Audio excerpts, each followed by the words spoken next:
Salut à tous et bienvenue dans la suite de mes récits de contes horrifiques. Si vous voulez voir ou revoir la précédente vidéo, vous pouvez cliquer sur les liens qui apparaîtront soit ici, là, soit là, je sais pas, on verra après au montage. Ou sinon, vous pouvez juste attendre la fin de la vidéo et cliquer sur l'image qui apparaîtra juste à côté de mon logo, où vous pourrez appuyer pour vous abonner accessoirement. Aujourd'hui, nous allons parler des réseaux. Vous possédez Facebook, n'est-ce pas? Vous pensez que les informations qui résident dessus sont futiles, qu'elles n'intéressent personne? Eh bien, regardez cette vidéo et peut-être que vous changerez d'avis juste après. L'histoire que je vais maintenant vous raconter se trouve sur le site Horror Scary Web si vous voulez en découvrir plus et découvrir de nouvelles histoires que je n'aurais pas racontées dans mes récits d'Halloween. Sinon, vous pourrez tout bêtement aller dans la description et je mettrai le lien de cette histoire. Pour faciliter le récit de cette histoire, nous appellerons notre personnage principal, Martin. Je vous laisse maintenant avec notre récit.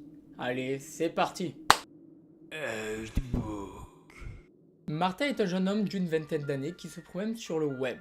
Il décide de surfer sur ce qu'on appelle le dark web. Donc pour ceux qui ne connaissent pas le dark web est un site où on peut trouver toutes sortes de services que l'on ne trouverait pas sur l'internet classique. Ici, il vous faut un logiciel particulier pour vous y rendre. Et on peut trouver de tout, allant du trafic de drogue au trafic d'enfants et d'autres services que vous pourrez découvrir en consultant d'autres vidéos. Donc Martin, curieux, surfe un peu sur le dark web et découvre un plugin qui est lié à Facebook. Rien qui ne semble très grave jusqu'à présent, sachant que le plugin était censé, d'après la description, juste apporter de nouvelles fonctionnalités à Facebook, comme avoir une nouvelle boîte de messagerie ou passer plus rapidement du mur au profil. Voilà. Donc il décide d'installer le plugin et s'aperçoit que ce n'est pas lié à Facebook, mais que c'est totalement une autre fenêtre qui s'ouvre. Et il découvre le titre 8book. La fenêtre de 8book comparée à Facebook est rouge et 8book est écrit en grand caractère blanc. Martin, curieux, continue à surfer sur le réseau 8book lorsqu'apparaît une pop-up avec une série de chiffres. Il se demande ce que c'est, bon ça n'a pas trop d'importance. Il voit ainsi une case de recherche où l'on peut taper n'importe quoi. Il décide de commencer par taper la lettre F et s'aperçoit que comme sur Facebook, quand on écrit une lettre, les noms défilent, les noms correspondant à la lettre. Il voit le nom de sa cousine Fanny. Sauf qu'à partir de là, il vit sur la pop-up qu'un compte à rebours se déclencha de 22 heures. Bon, Martin, déjà, il commence un peu à se chier dessus, ce qui est normal parce que là, c'est carrément bizarre ce qui se passe, on va dire. Mais il décide de continuer à traîner sur 8book. Voilà, il est curieux, il aime s'aventurer un peu partout. Donc, il est curieux, il continue d'avancer sur le site web et il scrolle. Et là, il voit une phrase suivie de 2 propositions. La phrase était « Vous venez de lancer un défi à 8book. Voulez-vous le rendre plus complexe ?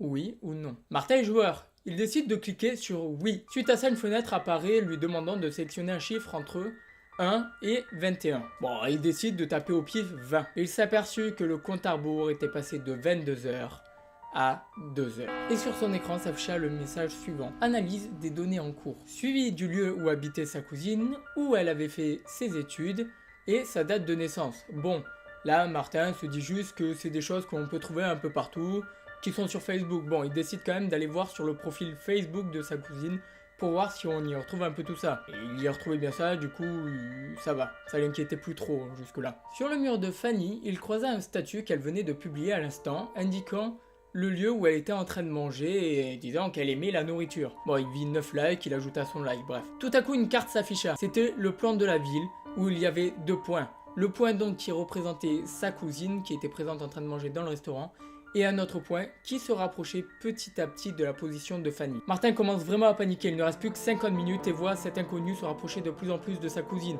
Et il ne sait pas du tout ce qu'il va se passer. Il regardait le compteur et il voyait les minutes défiler plus vite que la normale encore. Donc Martin en panique appelle sa cousine 1 fois, 2 fois, 3 fois, elle ne répond pas, il laisse un message sur son répondeur. Fanny, j'ai fait une connerie je crois, c'est dur à expliquer, tu vas peut-être me prendre pour un fou mais prends garde à toi, mets-toi à l'abri, ne pose pas de questions et fais ce que je te dis, quitte le restaurant tout de suite.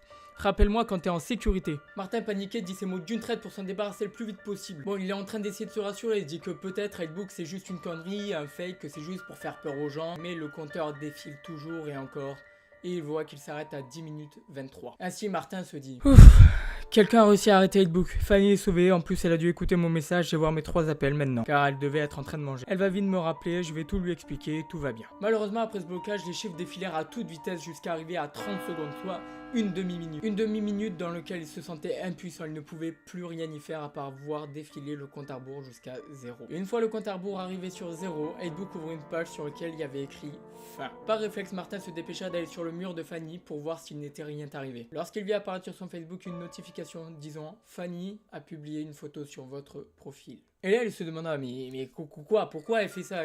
Qu'est-ce qui se passe? Elle était en train de manger au restaurant. Fanny avait publié, ou du moins la personne qui était présente sur son compte Facebook, une photo d'elle, la tête écrasée sur les toilettes du restaurant. Le sang inondait la cabine et la cousine de Martha était morte. Martha avait l'impression de vivre complètement un cauchemar. Et en plus, ce n'est pas tout, parce qu'on lui demandait de payer une somme astronomique pour le meurtre de sa cousine. Donc Martha se disait mais non, je vais pas payer pour un mec qui a tué ma cousine en plus. Donc il décide au plus vite de fermer la fenêtre, de fermer toutes les fenêtres du site. Mais cela n'a pas plu à Facebook qui a pris cette fermeture de fenêtre pour un refus de paiement.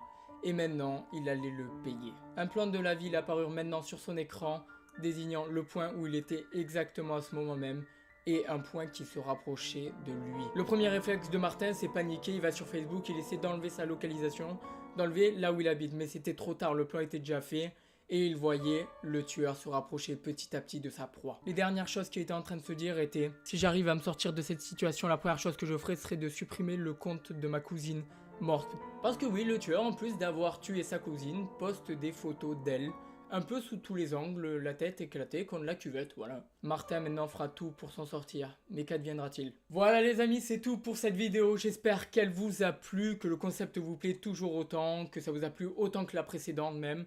Donc s'il y a quelque chose à retenir de cette vidéo, c'est de vraiment faire attention à toutes vos données personnelles sur les réseaux sociaux, de ne pas trop partager votre vie privée. Ouais, c'est moi qui dis ça alors que je suis en train de parler sur YouTube.